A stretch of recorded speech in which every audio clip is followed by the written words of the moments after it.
சிரிப்பிலே வந்து குழந்தைத்தன்மையான சிரிப்பை நம்ம செழிக்கும் சொல்லி சில நேரத்தில் மாறி போயிடும். வீட்டில் காலை நேரத்தில் பார்த்தீங்கன்னா எல்லா வீட்லையும் பரபரப்பு இல்லாத வீடே சொல்ல முடியாது. அந்த மாதிரி பரபரப்பு தான் பயங்கர காமெடி நடக்கும். அந்த அம்மா கிச்சனில் சமையலுக்கு ரெடி பண்ணிக்கிட்டு இருக்கு, குழந்தை அழுதுகிட்டு இருக்கு, கத்திக்கிட்டு. அந்த ஆள் பேப்பர் படிச்சுக்கிட்டு இருக்காரு. இந்த அம்மா ஏங்க நான் சமையல் பண்ணிக்கிட்டு இருக்கேனே, குழந்தை அழுகுதே, அதை வண்டியில் வச்சு வெளியே 4 தெருவில் அப்படி சுற்றிட்டு வந்தால் தானே அழுகை நிறுத்தும். ஆமாம் நான் பேப்பர் பார்த்தா உனக்கு பொறுக்காதடி, கூட்டு போங்க குழந்தைய வண்டியில் வச்சு அப்படி சுற்றி காட்டி வாங்க. வேமா கோவத்தில் போட்டு வண்டியை ஓட்டி போயிட்டான். 10 நிமிஷம் கழிச்சு போகணும். எங்கே இருக்கீங்க? ஆமாம் எங்கே இருக்கீங்க உங்க இருக்கீங்கன்னு இருப்பேன். இப்போ தான் வந்திருக்கேன், அப்புறம் நான் மறுபடியும் நீ இம்சப்படுத்திக்கிட்டே இருப்பியா? நான் தான் வெளியே வந்துட்டு அப்புறம் நான் மறுபடியும் 10 நிமிஷம் போகணும். ஏன் நீ நிம்மதியாக இருக்க விட மாட்டியா? நிம்மதியாக இருக்க விட. அதே நீ சொன்ன குழந்தை ஏற்றிட்டு வந்துட்டு நீ அப்புறம் குழந்தை அழுகாமத்தே இருக்கு. எங்கே அழுகாமல் இருக்கு? இங்கே வீட்டுக்குள்ளே அழுதுகிட்டு இருக்குங்க. வீட்டுக்குள்ளே அழுதுகிட்டு இருக்கா, வண்டி எட்டி பார்க்குறேன், பொம்மையை தூக்கி வச்சுட்டு வந்திருக்கான். குழந்தை அங்கே கிடக்கு. அவசரத்தில் குழந்தைக்கு போய் பொம்மையை தூக்கிட்டு 4 தெருவு சுற்றிருக்கேன். 4 மணி நேரமாக பாவம். இது எதுக்கு சொல்கிறேன்னா, அவ்வளோ என்ன செய்கிற முடியாது தெரியாமல் இருக்கிற மனநிலையில் இந்த மாதிரி வேணும்னு சொல்லி சிலர் சந்தோஷப்படுத்துறதுக்காக வந்து பேசுவாங்க, சிலர் பேசி சங்கடப்படுத்திட்டு போயிடுவாங்க. எனக்கு இப்போ சமயத்தில் தான் குழந்தை பிறந்தது. அதில் என்னன்னா ஒவ்வொரு ஆள் ஒரு மாதிரி நிறைய பேர் வாழ்த்து சொன்னாங்க. நம்ம மரியாதைக்குரிய திண்டுக்கு லியோனி சார்கிட்ட பேசிக்கிட்டு இருந்தால் அப்போ அவர் ஆறுதலாக சொன்னார், முத்து பொம்பளை பிள்ளை பிறகு மகாலட்சுமி வீட்டுக்கு வர மாதிரி. எனக்கு முதல்ல பொம்பளை பிள்ளை பிறந்தா நான் உச்சத்துக்கு போனேன்.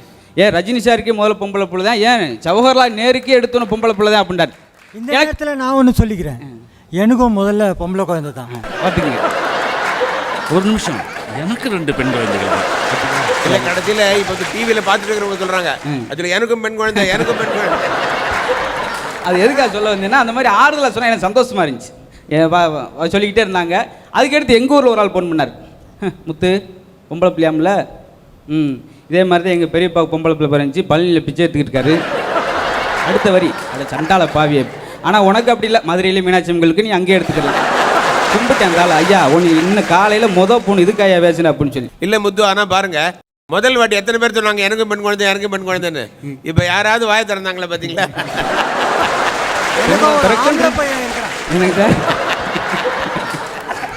இல்லை இது நகைச்சுவைக்காக சொல்றது தானே, உண்மையில அது இல்லையே. அதுக்காக இல்லைன்னா நீங்க எங்க வந்துருக்கு போறீங்க? நிறைய அப்படி நடக்கும். இப்போ சமயத்தில் நம்ம இயக்குனர்லாம் மதுரைக்கு வந்தப்போ ஒரு 5 ஸ்டார் ஹோட்டலில் அங்கே தங்கிருக்காங்க. அப்போ ரூம் போட போயிட்டு இருக்கேன். அப்போ 2 பேர் பேசிக்கிட்டு இருக்காங்க.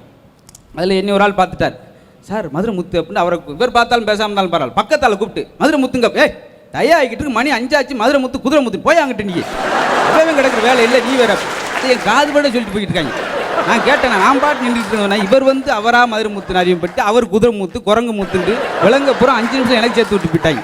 மேலும் சிரித்து மகிழ இப்போதே அசத்தல் டிவி சேனலை சப்ஸ்கிரைப் செய்து விடுங்கள்.